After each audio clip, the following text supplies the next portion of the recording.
Lindsay here, the Frugal Crafter. Today is gorgeous out and it's got to be the best thing about working for yourself beach days whenever you want. The worst thing about working for yourself though has got to be taxes. Now I'm a little too grumpy to talk about taxes between January and March, April.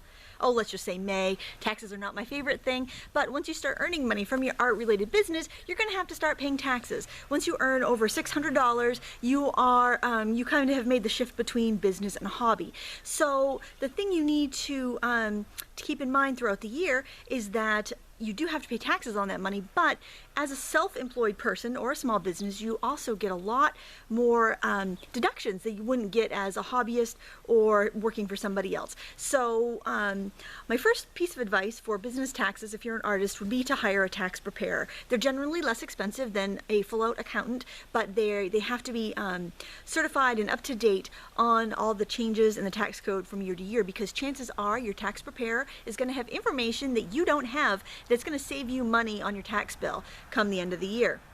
So there's a couple different ways you can pay your taxes. The way that if you're not making a ton of money, you're probably fine just to let your tax preparer figure it out and give you a bill if you owe anything at the end of the year, especially if you're married, filing jointly, and your spouse is paying in taxes at an employee job.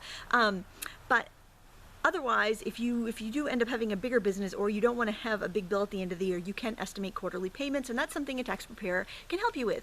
The big reason that I wanted to do this video is because we're at the beginning of the year. Well, we're at the middle of the year now, and I think generally we start buying more supplies in the summer and in the fall, and I want to encourage you to save those receipts. Also, if you travel to teach somewhere, write down your mileage before you leave and when you get back. Write down your hotel room. You can deduct that.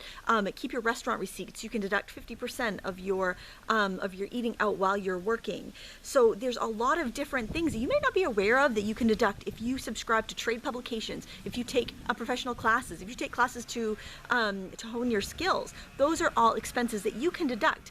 I'm not a tax preparer, I'm not an accountant, so please double check everything with your tax preparer, but there are a lot of things out there that you may not even think about being able to offset your tax bill at the end of the year.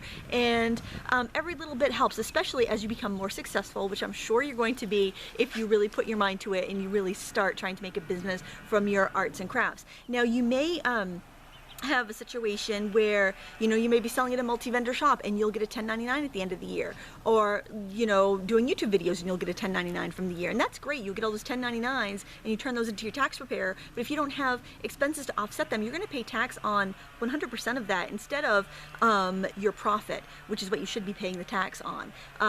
So just make sure you keep all your receipts. You can get like fancy software to keep track of everything. I just get a folder and I put all my receipts of expenses in that one folder, and at the end of the year I just tally them all up, I divide them all out, I double check with my tax preparer to make sure that they're actual receipts. You can also deduct donations, personal donations that you make to like charities, and donations of items you make to like Goodwill or Salvation Army, things like that. So there's a lot of little things that you may not even think of that can reduce your tax bill at the end of the year, and it all adds up, because as a small business, which you are as an artist, you're paying twice the amount of tax that you would be paying if you were working for someone else. So these deductions, these expenses, they really add up. Now you can file it all yourself. I think it's a Schedule C you use, but I would really recommend spending $100 or whatever on a tax preparer, because you're probably going to get that back just in the amount of tax credits they can find and expenses that they can find that you weren't even aware of. So that's my advice for today.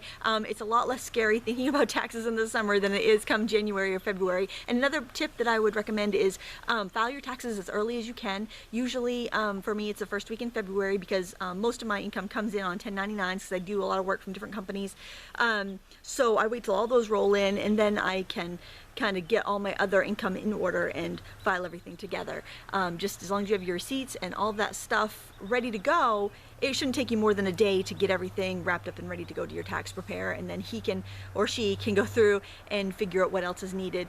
It shouldn't be scary. I know it's a little scary, but you just want to make sure you're paying tax on what you have to pay tax on. You don't want to pay more than you have to. You don't want to, miss stuff either and not pay tax on it, because either way, it's not a good situation. So I hope that helped you. And just save your receipts for everything. You can always look at them at the end of the year and see if they apply or not, but it's better to have them. That way you won't have to, and have them in one place, and you won't have to worry about that come tax time. So there's my little bit of business advice, art marketing thing for you today. And if that should save you some money, hopefully. So thank you so much for watching. Until next time, happy crafting.